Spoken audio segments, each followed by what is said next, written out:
Beach FM, locals talking to locals. Beach FM, it's time to say good morning to Otaki MP Nathan Guy. Good morning, Nathan. Morning, Nigel. How are you? I'm well, thanks. Now, how are we getting on with this road, Nathan? Why can't we go western route? Because that's the cheapest route by the sounds of it. They're talking, what, $1 billion to go where they're anticipating to go, but about 620,000 or whatever it is to go the western route. So we got any chance of going western or not? No, I don't think so. Right. NZTA are consulting on the eastern options, and they've spent 2 years talking to the community and doing a lot of work on east and west. And a lot of the community feels that it should be out west, but the difficulty there is you take a whole lot of that traffic up to, let's say, Waitariri Beach turnoff, and then that has to get across to State Highway 57, about half of it. So you get a journey time saving for half of the traffic going on SH1 up to Foxton and further north. And then you lose any journey time saving by, 5 or 7 minutes to get back across to 57. And the other compounding issue going west is, of course, iwi cultural significance. The lakes around there, Horowhenua, Kapiti and other dune lakes, just make it really difficult and problematic.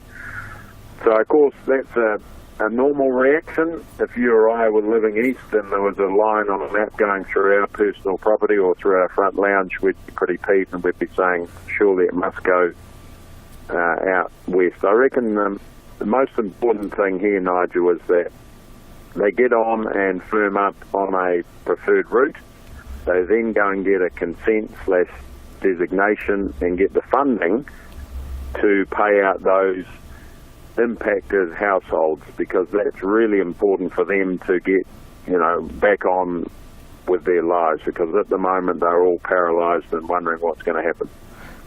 Yes, it's a difficult one. I'd say the funding, is this government going to, do you reckon, give the funding if it's $1 billion? Because that sounds a little bit over the top for them. Well, $1 billion option, I think is unlikely. The NZTA board will agree with that one. It's more likely to be around the 700 million. And the government has got big spending priorities elsewhere. They don't seem that excited about new roads like the national government was. But importantly, they should get on and fund the section. It makes logical sense when you think about all of those contractors working on Transmission Gully and the next section to Otaki right now. Why not just have them trundling off those particular construction sites onto the new one in 2020? Let's get it built. But I'm just not sure about the government's commitment. I read the story yesterday, like many of your listeners would have, on the Stuff site, and thought the Transport Minister was sort of wriggling around and very non-committal. So therefore we're going to have, if they don't go ahead, we're just going to have the same situation as we have in Otaki now in Live-In. Could indeed be worse in Live-In. Already the traffic volumes are increasing. They have in the last couple of years big time, so it's often now 2 or 3 light changes to get through Live-In. And that's causing a big frustration, not only for the motorists but the businesses, because people can't get a park out front. People don't bother parking now in the front in some cases because they can't reverse out into all of that traffic. Yeah, that's right. It's causing quite an issue and heartache for not only people sitting in congestion, but also those local businesses as well. Yeah, Zangor parking in Oxford Street there, trying to get out is a, nightmare, isn't it? Gee whiz. Yeah, it's shocking, isn't it?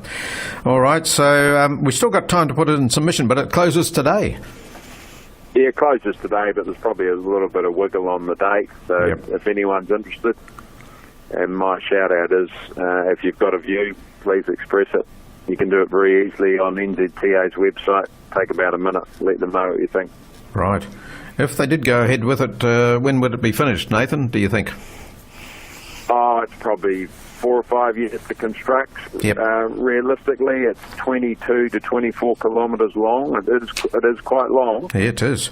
It hasn't got the challenges unless they did prefer the more expensive route and going into behind the foothills, which I don't think they will do that one, but it hasn't got the big geological challenges like Transmission Gully or indeed the expressway through Kapiti with all of that piece. So it should be within reason, a pretty easy build. Yeah, sure.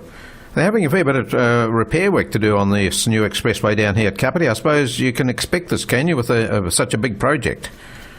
No, we shouldn't have expected it. They should have built it to a high-quality standard. There's no way they should be back in there having to do it now. And I haven't gone and asked about the details of the contract. I'm presuming that that's going to be back on the Alliance, and they'll have to be ponying up with the cash because they didn't do a decent quality job.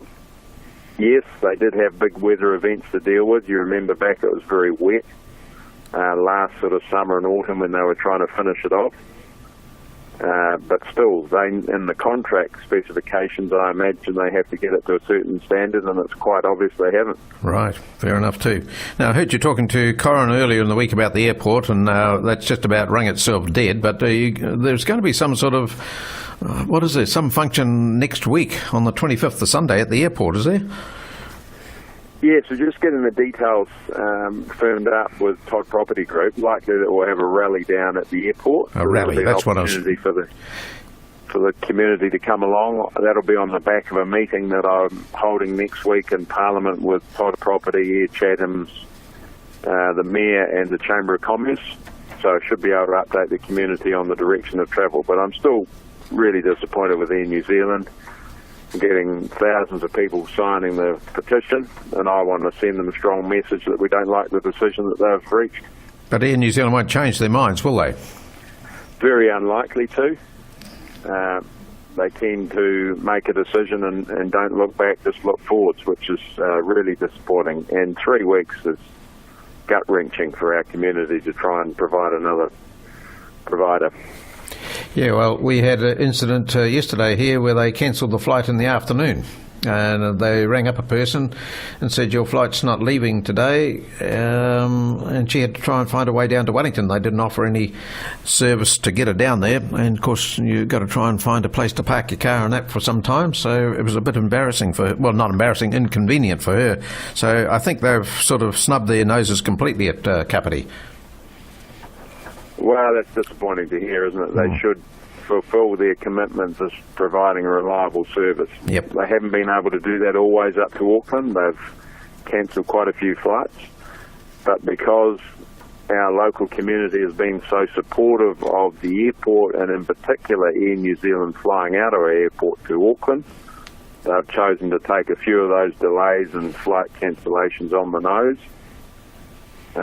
But you know, Air New Zealand should fulfil its commitment and ensure that the planes are reliable until the 3rd of April when they ditch us from a great height. Have you had a talk to Sir Noel Robinson or Sir John Key about this situation?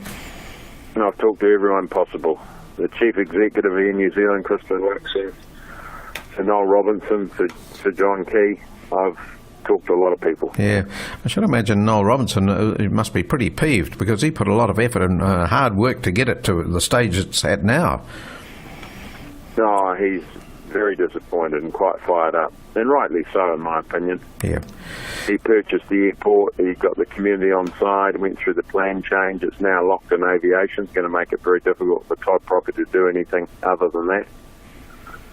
So he feels like he's had a real kick in the guts by Air New Zealand.